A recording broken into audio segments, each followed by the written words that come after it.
Le Fonds des Nations Unies pour la population, UNFPA, lutte contre la mortalité maternelle en Côte d'Ivoire. Il a offert des équipements d'une valeur d'environ 600 millions de francs CFA au ministère de la Santé et de la lutte contre le VIH-Sida. Les populations du village d'Abradino et celles des villages et campements environnants vivent un calvaire depuis quelques temps. La raison, l'eau de la Comoué, qu'elles ont un partage pollué par les activités des orpailleurs clandestins. Le sommet sur les violences sexuelles pendant les conflits et l'utilisation du viol comme arme de guerre s'est ouvert à Londres en présence de l'actrice Angelina Jolie et le chef de la diplomatie britannique William Hague. Mesdames et messieurs, bienvenue et merci de regarder RTI 1. La Coupe du Monde 2014 au Brésil débute effectivement ce jeudi par des festivités avec la cérémonie d'ouverture. Le match d'ouverture aura lieu ce soir à 18h, temps universel, entre le Brésil et la Croatie à Sao Paulo. La Côte d'Ivoire joue dans la nuit de samedi à dimanche contre le Japon. Justement pour parler de cette fête mondiale du football et de la participation des éléphants de Côte d'Ivoire, Anja Soukro du service des sports de la RTI interviendra dans cette édition. Et ce sera pour tout à l'heure. Un conseil des ministres se tient ce jeudi au palais présidentiel en présence du président de la République Alassane Ouattara. Plusieurs questions relatives au développement de la Côte d'Ivoire sont abordées. Nous y reviendrons. Le président bissau-guinéen José Mario Vaz, qui était arrivé hier ici à Abidjan pour une visite d'amitié et de travail, est reparti ce matin en Guinée chez Bissau. En visite d'amitié et de travail en Côte d'Ivoire, José Mario Vaz a été reçu par le président de la République Alassane Ouattara. Ils ont échangé sur les relations de coopération entre les deux pays, la Côte d'Ivoire et la Guinée-Bissau. Jérôme Kofi Abolin. La Guinée-Bissau reconnaissante envers la Côte d'Ivoire. Le président élu bissau-guinéen José Mario Vaz, reçu ce mercredi 11 juin 2014 par le président de la République Alassane Ouattara dans le cadre d'une visite d'amitié et de travail, a exprimé la gratitude de son pays au chef de l'État ivoirien pour son rôle joué en vue d'une élection paisible et transparente en Guinée-Bissau. Nous sommes là pour remercier Monsieur le Président pour tout ce que vous avez fait pour la Guinée-Bissau, surtout au moment de la crise. 2 ans de transition, je sais que Monsieur le Président a beaucoup fait en tant que président de la CEDEAO et aussi en tant que président de la République de Côte d'Ivoire. Vous apportez beaucoup pour l'armée, et non seulement l'armée, mais aussi les peuples de Guinée-Bissau. Et nous sommes là pour vous remercier, Monsieur le Président, une fois, de dire merci beaucoup. Nous, on part d'ici très contents. Et ce que je peux dire, Guinée-Bissau est à votre disposition, Monsieur le Président. Pour sa part, le président Alassane Ouattara, tout en félicitant le nouveau président bissau-guinéen pour sa brillante élection, lui a renouvelé le soutien de la Côte d'Ivoire. Le peuple de Guinée-Bissau vous a élu avec plus de 60% de suffrages. C'est des scores qui ne sont pas très fréquents ces jours-ci dans les élections démocratiques. Je peux attester en tant qu'ancien président de la CEDEAO que ces élections étaient libres, transparentes et équitables, donc démocratiques. Ce score démontre à quel point votre peuple a porté sa confiance sur vous. Ce ne sera pas une tâche facile, nous le savons, nous en avons discuté, compte tenu des problèmes de sécurité, des défis économiques. Mais nous savons qu'avec votre expérience et votre foi en l'intégration au sein de l'UEMOA et de la CEDEAO et d'autres institutions, que tous les appuis nécessaires seront là. En tout cas, en ce qui concerne la Côte d'Ivoire, mes concitoyens, je voudrais en leur nom vous dire que le peuple de Côte d'Ivoire vous salue, vous félicite et vous dit que vous pouvez compter sur nous. L'élection du président José Mario Vaz à la tête de son pays fait suite à une crise dans la résolution de laquelle le président Alassane Ouattara, en tant que président de la CEDEAO, a joué un rôle prépondérant. José Mario Vaz sera investi le 23 juin 2014. Autre information, le président de l'Assemblée nationale, Guillaume Soro, est au Cameroun sur invitation du président de l'Assemblée nationale de ce pays. Il a été l'invité spécial des députés camerounais lors de la 10e session ordinaire de l'Assemblée nationale du Cameroun. Laurent Banga est l'envoyé spécial de RTI 1 au Cameroun. Pour cette deuxième session ordinaire de l'Assemblée nationale du Cameroun, tous les députés issus des 7 partis politiques ont répondu présents à l'appel. Le président de l'institution, Kavaï Gibril, a exprimé la joie et l'honneur de son pays d'accueillir Guillaume Soro. Aux yeux de nombreux Africains, vous incarnez cette jeunesse montante et dynamique qui, demain mieux qu'aujourd'hui, saura conduire notre continent vers un destin que tous nous voulons meilleur. C'est au cours de cet hommage à Guillaume Soro que les députés du parti SDF, Social-Démocratique Front, de Gonfredi ont quitté l'hémicycle en guise de protestation contre Guillaume Soro, un ancien rebelle qui, selon eux, a porté un coup dur à la démocratie dans son pays. Ayant condamné l'acte de ses pairs, le président de l'Assemblée nationale du Cameroun a indiqué que la visite de son collègue ivoirien vient ouvrir de nouvelles perspectives dans les relations parlementaires entre la Côte d'Ivoire et son pays. Pour lutter efficacement contre Boko Haram qui sévit dans le nord du Cameroun, le président du Parlement du dit pays demande l'implication de tous les Camerounais. Intervenant à son tour et pour répondre aux députés contestataires, Guillaume Soro a dit ceci. Je suis d'une sérénité inébranlable.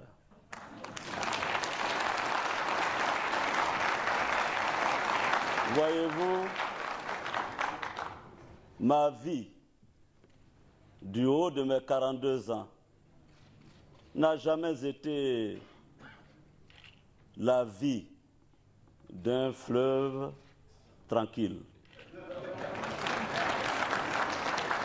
Monsieur le président de l'Assemblée nationale, il faudrait beaucoup plus, car j'en ai vu des vertes et des pas mûres. La rébellion, la crise post-électorale, le panafricanisme et bien d'autres points ont été évoqués par Guillaume Soro. Pour lutter contre le terrorisme dont Boko Haram, Guillaume Soro recommande que l'action exécutive soit complétée par une action interparlementaire. Je suggère à notre doyen d'engager le débat sur la lutte contre le terrorisme dans un cadre panafricain, que l'Assemblée nationale du Cameroun organise un séminaire interparlementaire sur les stratégies concertées et coordonnées à développer dans la lutte contre le fondamentalisme et le terrorisme. En tout cas, pour le président de l'Assemblée nationale, l'heure du réveil et de la mobilisation de toute l'Afrique a sonné pour vaincre Boko Haram. Et tout à fait autre chose et nous revenons en Côte d'Ivoire à quelques jours de la fin du recensement général de la population et de l'habitat. Le gouvernement continue de sensibiliser les retardataires ou même ceux qui hésitent à rapidement se faire recenser. Chez la ministre de la Communication, Afoussiata Bamba Lamine, était à Koumassi pour expliquer le bien fondé de cette opération. Sidonie Davila. À quelques jours de l'échéance du recensement général de la population et de l'habitat, le gouvernement veut mettre les bouchées doubles pour permettre à cette opération de connaître sa vitesse de croisière. La ministre de la Communication, Afoussiata Bamba Lamine, à Koumassi pour expliquer aux populations, une fois de plus, l'intérêt du recensement. Nous nous sommes rendus compte dans les données que dans certaines localités, il fallait sensibiliser davantage, de sorte à lever les blocages ou les problèmes qui se présentent et permettre que le recensement puisse se faire effectivement à bonne date et puisse se terminer à bonne date. Pour construire, je dirais, un développement, il faut nécessairement avoir un bon recensement qui nous permette effectivement de faire une prospective. Cette phase de sensibilisation achevée, la ministre, accompagnée du premier magistrat de la commune, s'est rendue dans des ménages pour assister à une séance des prestataires. À travers cette étape, elle a voulu toucher du doigt les réalités du terrain et faire comprendre la portée de cet exercice. Nous avons été heureux de constater que les familles, les ménages, on va dire, sont prêts à recevoir les agents recenseurs. Et ils nous l'ont dit eux-mêmes, qu'ils avaient quelques frayeurs, effectivement, par rapport aux agents recenseurs qui venaient les rencontrer. Aujourd'hui, non seulement ils voient l'importance du recensement, Mais ils se rendent compte que c'est véritablement ces agents recenseurs-là qui viennent les recenser. Et ils ont le courage de répondre aux questions. Et même d'être aussi, je dirais, leur porte-parole au niveau des autres populations qui ne se sont pas encore fait recenser au niveau de Koumassi. La ministre, avant son départ, a encouragé les agents recenseurs au nombre de 179 pour le compte de Koumassi à mettre le cœur à l'ouvrage pour permettre d'atteindre un taux de 100%. Elle a par ailleurs demandé aux chefs religieux et communautaires d'accompagner cette dernière phase du RGPH, car la cause en vaut la peine. Le ministre de l'Industrie et des Mines, Jean-Claude Brou, lui était dans le Haut-Sassandra, où il a conduit une délégation pour expliquer aux populations de cette localité la nécessité pour elle de se faire recenser. Thérèse Tapeyoboué. L'émergence à l'horizon 2020. Une vision partagée par la communauté nigériane vivant en Côte d'Ivoire. Si depuis des décennies, elle participe au développement socio-économique de la Côte d'Ivoire, elle veut en faire davantage. Réunie en association dénommée NAMFAT, les Nigériens musulmans vivant en Côte d'Ivoire veulent participer à tous les projets de développement initiés par le gouvernement ivoirien, car il y va selon les responsables de cette structure de leur bien-être. C'est pourquoi ils ne veulent pas rester en marge du processus de recensement général de la population de l'habitat. Toutes les tribunes sont saisies par les responsables de NAMFAT pour sensibiliser la communauté à participer massivement à cette opération. Une grande journée de sensibilisation a été organisée pour expliquer le bien fondé du 4e recensement général de la population de l'habitat. Le président de NAMFAT a expliqué à ses compatriotes que cette opération en cours ne concerne pas que les nationaux, mais tous ceux qui vivent sur le sol ivoirien âgés de 0 à plus de 100 ans. Il a également demandé à ses camarades à être des porteurs de voix du gouvernement ivoirien pour sensibiliser leur entourage, pour que tous les retardataires soient recensés au cours des derniers jours. Des prières et bénédictions ont été faites pour El Hadj Abdraman Olata, président fondateur de l'association NAMFAT, et surtout pour le développement économique de la Côte d'Ivoire. Et c'était la communauté nigériane vivant en Côte d'Ivoire qui prend une part active à cette initiative du gouvernement. Depuis quelques semaines donc, elle est sur le terrain pour expliquer l'importance de cette opération qui concerne tous ceux qui vivent en Côte d'Ivoire. Et c'était un reportage de Kwasi Mamadou. José Mourinho, entraîneur de Chelsea FC depuis un ambassadeur du programme alimentaire mondial pour lutter contre la faim, présent en Côte d'Ivoire dans le cadre de la visite de cantines scolaires et de projets de lutte contre la faim. José Mourinho a eu une séance de travail avec la ministre de la Santé et de la lutte contre le VIH-Sida. Au centre des échanges entre le ministre de la Santé et de la lutte contre le sida et le célèbre entraîneur de Chelsea Football Club, José Mourinho, désormais ambassadeur de bonne volonté au compte du programme alimentaire mondial PAM, la situation sanitaire des enfants de la Côte d'Ivoire, dont près de 40% souffrent de la malnutrition dans certaines régions. Nous avons ici en Côte d'Ivoire des pôles de résistance en termes de malnutrition. Nous avons par exemple la région de l'Est où nous avons beaucoup d'anémie et beaucoup d'enfants malnutris. Donc chaque fois que nous avons l'opportunité de rencontrer une personnalité qui œuvre dans la lutte contre la malnutrition, nous nous empressons de le rencontrer pour voir un peu dans son programme quelle est la part qu'il a décidé d'accorder, bien sûr, à la santé à travers, bien sûr, les problèmes de malnutrition. L'ambassadeur de bonne volonté, José Mourinho, a exprimé sa joie d'être en Côte d'Ivoire. Il veut mettre sa renommée à profit pour relever le défi de faim zéro du programme alimentaire mondial. J'ai accepté l'invitation pour être ambassadeur du programme parce que je pense que le football c'est fort socialement. Je peux aider les personnes, pas seulement en Afrique, mais partout le monde, spécialement avec les enfants, avec beaucoup de problèmes de nutrition. Et nous avons choisi Côte d'Ivoire parce que j'ai une connexion émotionnelle avec l'Afrique, avec Côte d'Ivoire aussi. Au cours de son séjour en Côte d'Ivoire, José Mourinho va visiter des cantines scolaires avec des enfants en situation de repas et des centres de santé dans le district de Yamoussoukro. Une visite sollicitée par le programme alimentaire mondial et le ministère de l'Éducation nationale et de l'enseignement technique. Autre sujet, le Fonds des Nations Unies pour la population UNFPA lutte contre la mortalité maternelle en Côte d'Ivoire. Il soutient avec des équipements le ministère de la Santé et de la lutte contre le VIH-Sida. Coût des équipements environ 600 millions de francs CFA. Déborah Olapadé et Delphine Blas. En Côte d'Ivoire, 40% de femmes continuent d'accoucher sans assistance qualifiée. 20 autres meurent par jour des suites de couches. le pays tire la sonnette d'alarme. Aujourd'hui, plus aucune femme ne doit mourir en donnant la vie. C'est d'ailleurs ce qui justifie ce geste du Fonds des Nations Unies pour la population. L'UNFPA vient de faire don d'un important lot de matériel et d'équipements médicaux au système de santé ivoirien. La plupart des complications liées à la grossesse ou à l'accouchement peuvent être prises en charge efficacement sans qu'il n'y ait besoin d'avoir recours à une technologie ou à des médicaments sophistiqués. Nous souhaitons que ce matériel soit utilisé à bon escient au profit des populations ivoiriennes. Composé entre autres de tables d'hospitalisation, d'accouchement, de stérilisateurs et de cialytiques, le ministre de la Santé rassure d'en faire bon usage.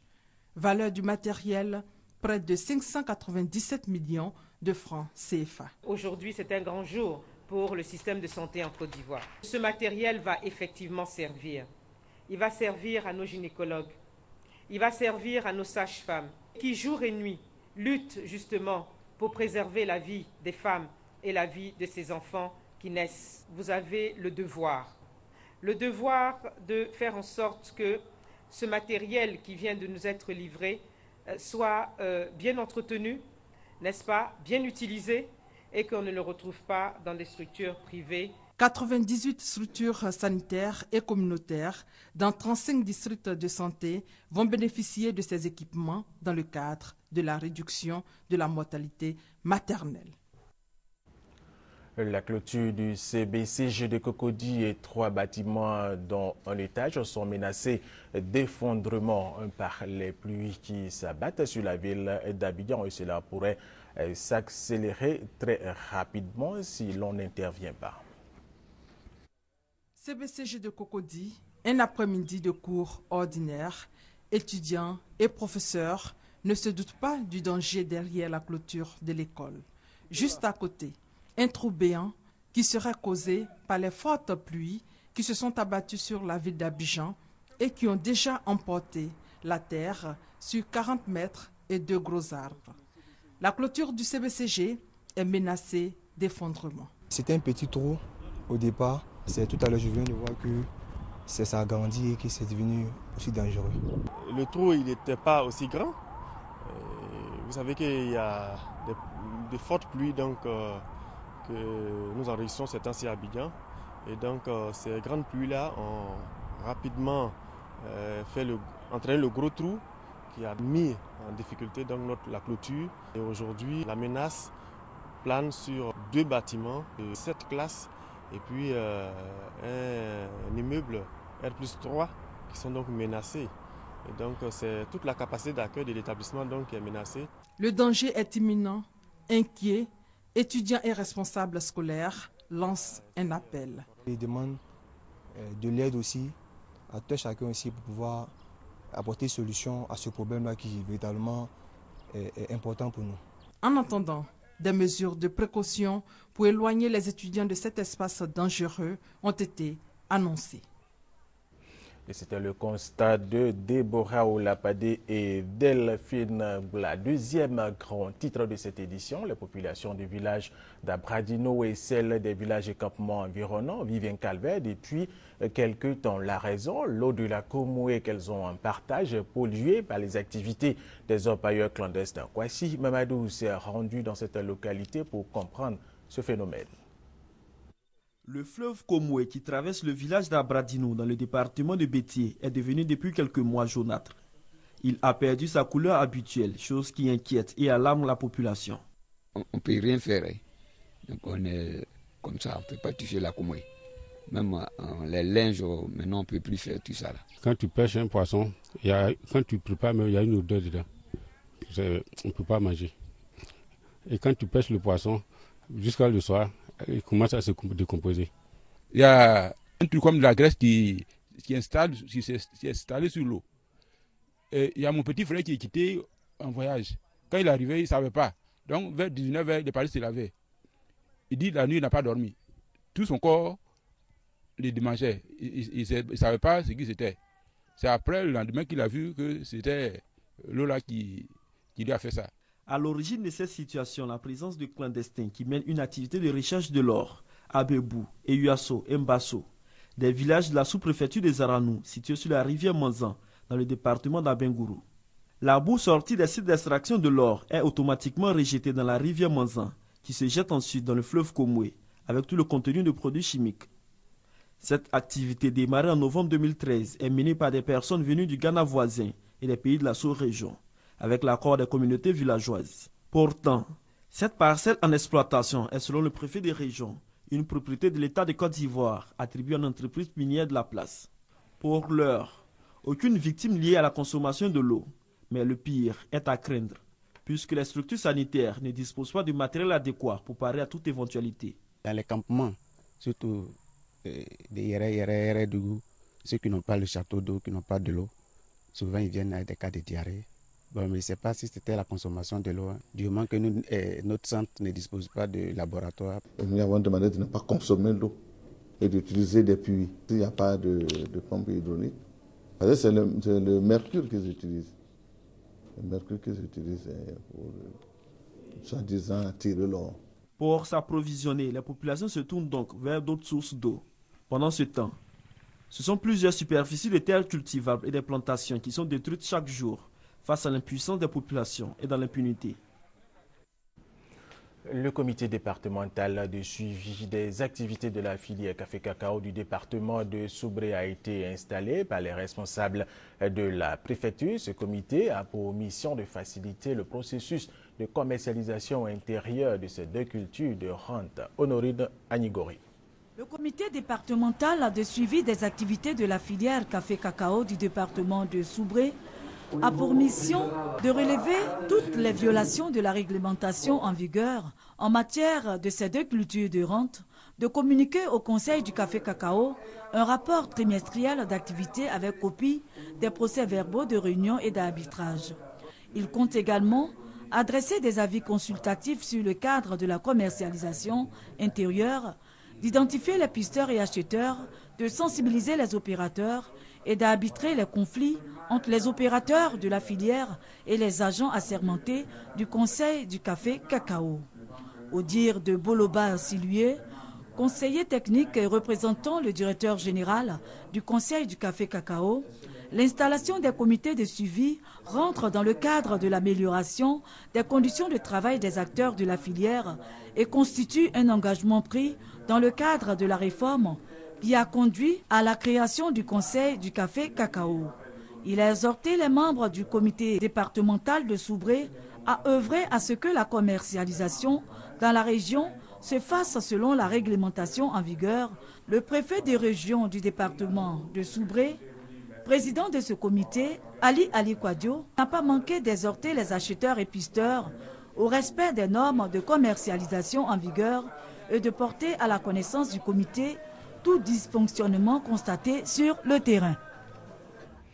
Nous voulons bien vous proposer une partie du programme des obsèques du cardinal Bernard Agré, décédé lundi dernier à Paris, en France. Vendredi 13 juin demain, donc, il y aura à 10h la levée du corps à l'hôpital Brichot-Claude Bernard à Paris, en France. Samedi 14 juin à 11h, il y aura une messe à la cathédrale Notre-Dame de Paris, suivie du transfert du corps à Abidjan prévu au 18h.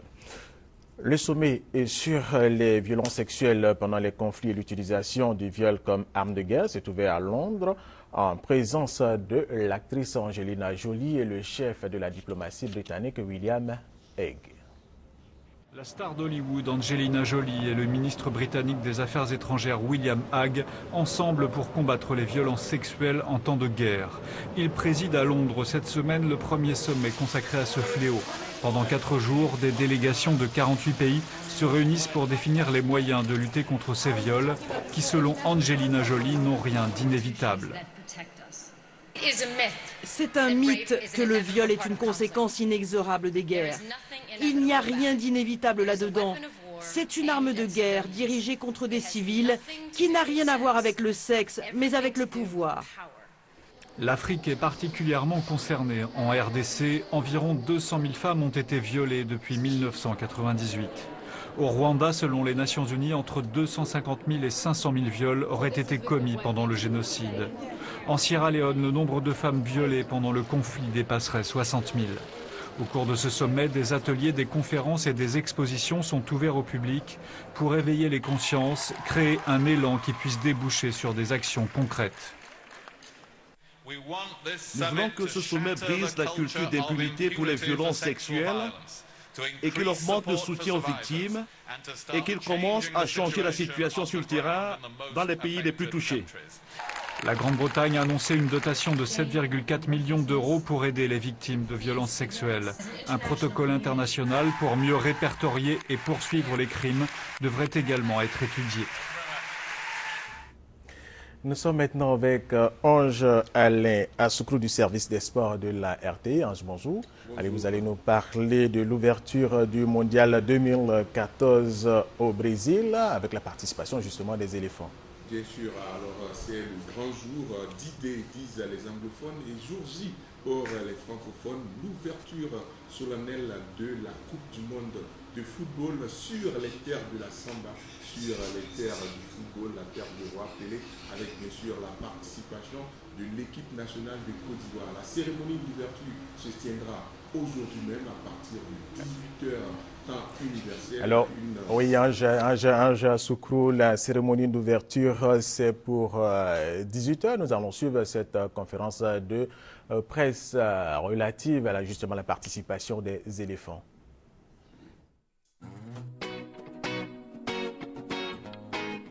Le seul objectif pour nous est d'essayer de bien négocier, bien préparer nos 3 matchs pour espérer sortir de cette poule. Si nous sortons de cette poule, ce sera un exploit, ce serait formidable pour un pays qui va disputer pour sa 3e fois seulement une Coupe du Monde.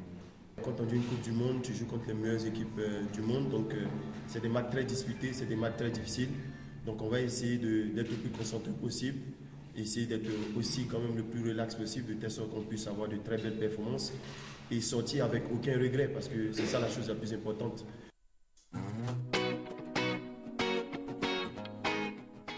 Le plus important, c'est d'apporter notre maturité au groupe. Et comme tu l'as dit, il y a beaucoup de jeunes comme Serge, Jacquard, Gévigno. Donc, on a la chance d'avoir un coach qui est aussi un bon joueur. Donc, souvent, ça fait un peu avec nous. Et voilà, on a bien travaillé, on est tous conscients. Peut-être que le monde, c'est notre dernière Coupe du Monde, et qu'on fera tout pour passer ce cap-là. Mais avant de passer, ça commence dès samedi contre le Japon. On a 3 matchs importants. Pour nous, on a 3 finales à jouer et chaque match une finale. Et on est bien, on est prêt, on a battu et ensemble, on va arriver à passer de la gloire.